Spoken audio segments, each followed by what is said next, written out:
गुरु जी जय सिया राम। जय सिया राम। जय सिया राम। गुरु जी एक प्रश्न है कि किस घर में भूत पिशाच नहीं रहते?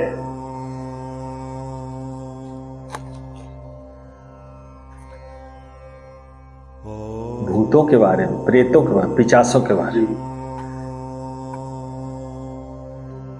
तरंग आप तो सुने होंगे, है ना? तरंग, जो तरंगे हैं कुदरत की, ये तरंगे लाखों तरंगे, करोड़ों तरंगे हैं जो मनुष्य जल्दी जान नहीं सकता। जानेगा वही जो अध्यात्म में टिका है, परमेश्वर से अपना नाता जोड़े है, जो अपने हृदय को कोमल बनाए, मन बिल्कुल साफ, और जो जुड़ा है परमात्मा से,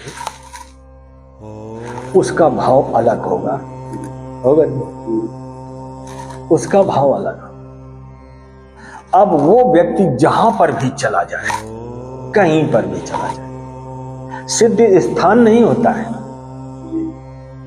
सोचो, एक सिद्ध एक छोटी सी चीज है।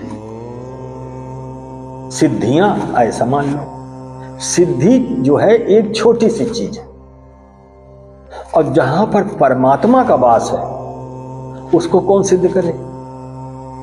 परमात्मा सिद्ध नहीं हो सकता। समझ रहे? ये छोटी छोटी सिद्धियां हैं देवताओं की, जिसको सिद्ध कर लेने से एक सिद्धि बहुत बड़ा सिद्ध पुरुष कहलाता है आज हमारे समाज में। और सिद्धियां 8 हैं, जिसमें एक कर लिया तो आजकल वो सिद्ध पुरुष बहुत बड़ा, उसकी ख्याति क्या कहना।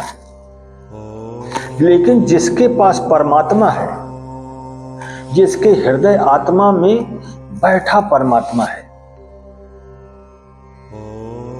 बिल्कुल साफ सुथरा, वो व्यक्ति कहीं पर भी चला जाए, उजाले में या अंधेरे में, उस जगह का, उस काया और छाया वो पवित्र होती चली जाती है। जगह पवित्र नहीं होती, इतना ध्यान रखना। हम जगह की बात नहीं कह रहे, ये काया पवित्र है उस पुरुष की जो अपने परमात्मा को हृदय में बसा के चल फिर रहा या संसार में रह रहा है। तो वो पुरुष अगर किसी घर में चला जाता है, इतना ध्यान रखना, किसी भी जगह पर चला जाता है, तो आसपास वो जो ब्रह्म प्रकाश है, उस ब्रह्म प्रकाश के कारण जिसका वो साधक है, मान लो शंकर जी का है, मान लो राम जी का है, मान लो श्याम जी का है, या लक्ष्मी नारायण का है, या विष्णु जी का, किसी का साधक तो होगा।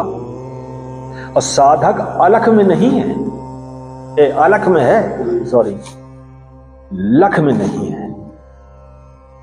ये चीजें आंखों से नहीं दिखाई देती। और आदमी आजकल चाहता है लख में। अगर लख में हवा होती तो हवा को हम कैसे लेते? बताओ, वो जाके जम जाती, कितनी भी तरल हो वो जमने लगती। अलख है, न दिखाई देगा।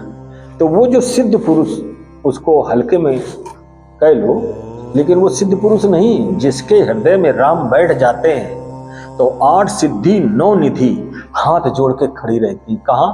जिसके हृदय में राम बैठे। और राम कौन है? निराकार ब्रह्म, सच्चिदानंद, जिसको हम सच्चिदानंद कहते हैं। वो जो नारायण है, जिसके हृदय में बैठा है, तो वो तो निर्मल काया होगी ना, तन मन सब पूरा निर्मल होगा। ठीक है? तो उसके हृदय में राम बैठे, वो देखने में शोभायमान नहीं लगेगा और ना गंदा लगेगा, एक सरल स्वभाव का इंसान होगा जिसके हृदय में राम होंगे या हैं। तो वो कहीं पर भी चला जाए तो उस जगह कह लो या प्रकाश फैल जाता है, यानी ब्रह्म प्रकाश। और जब ब्रह्म प्रकाश फैल गया तो अंधेरे में चलने वाले भूत पिशाच ये सब भाग खड़े होते हैं। क्यों? क्योंकि यहां राम की महिमा है, राम का पूरा प्रकाश फैला हुआ है, और जिसके हृदय में राम बैठे होते हैं वो राममय ही बात करता है, बस उसी तरफ इशारा करता है। यानी राम गंगा कह सकते हो।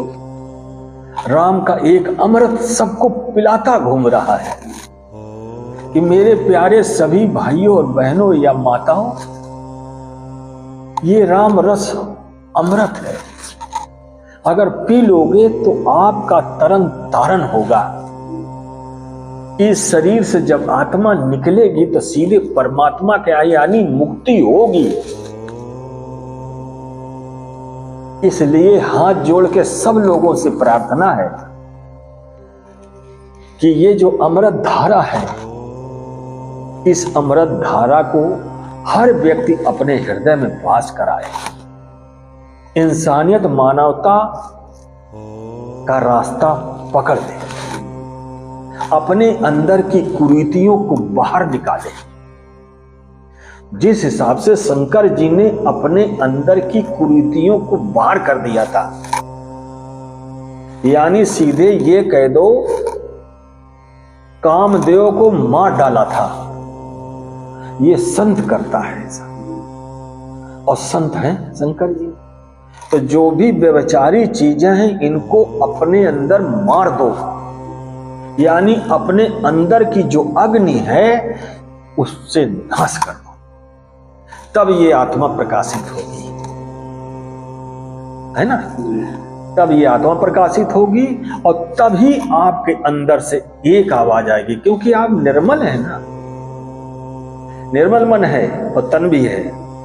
तब एक बात आएगी, हरि व्यापक सर्वत्र समान, ईश्वर सर्वत्र बैठा है। कौन बोल रहा है? ये वही बोल रहा है जिसका मन निर्मल है। तुलसीदास ने भी कहा, निर्मल मन जन सो मोहि पावा। जन का मतलब लोग, जो लोग अपना मन निर्मल करते हैं तभी राम का वास हो पाएगा। और जब राम का वास हो जाएगा मेरे हृदय में, मान लो हम नर हैं या नारी हैं, कुछ दो में तो एक है, अगर निर्मल मन हो गया तो यहां पर भूत पिशाच नहीं आएंगे। समझ बात आ गई? आ गई सब लोग? यहां पर अगर प्रभु का जाप चल रहा है और मन साफ है तो उस साफ में ही उनका आसन हो जाता है। किनका? हमारे परमेश्वर का, जो दुनिया का मालिक है।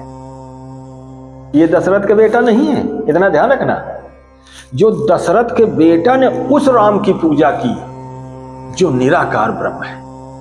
मैं उस निराकार ब्रह्म की बात कर रहा हूं जिसका नाम सच्चिदानंद है। उस सच्चिदानंद को समझ लो, परख लो, जान लो, तब आप मानिए। ऐसे कोई चीज न मानिए, क्योंकि मान लेना एक अंधकार होता है और जानना एक ज्ञान होता है। तो पहले तो ज्ञान करिए, ठीक है, गीता यही कहती है। और ज्ञान करने के बाद तब विज्ञान जगाइए, तब विज्ञान यानी विशेष ज्ञान जागेगा। और जब जागेगा अपने हृदय में छिपा लिया, ठीक है। विभीषण ने छिपा लिया, बजरंग बली ने छिपा लिया, मीरा ने भी छिपा लिया, रैदास भी छिपा लिए, तुलसीदास भी छिपा लिए, ठीक है, कबीर साहब भी छिपा लिए। जिन्होंने छिपाया आज वो अमृत वर्षा लिख कर गए, हम लोग पढ़ रहे हैं। यही तो है।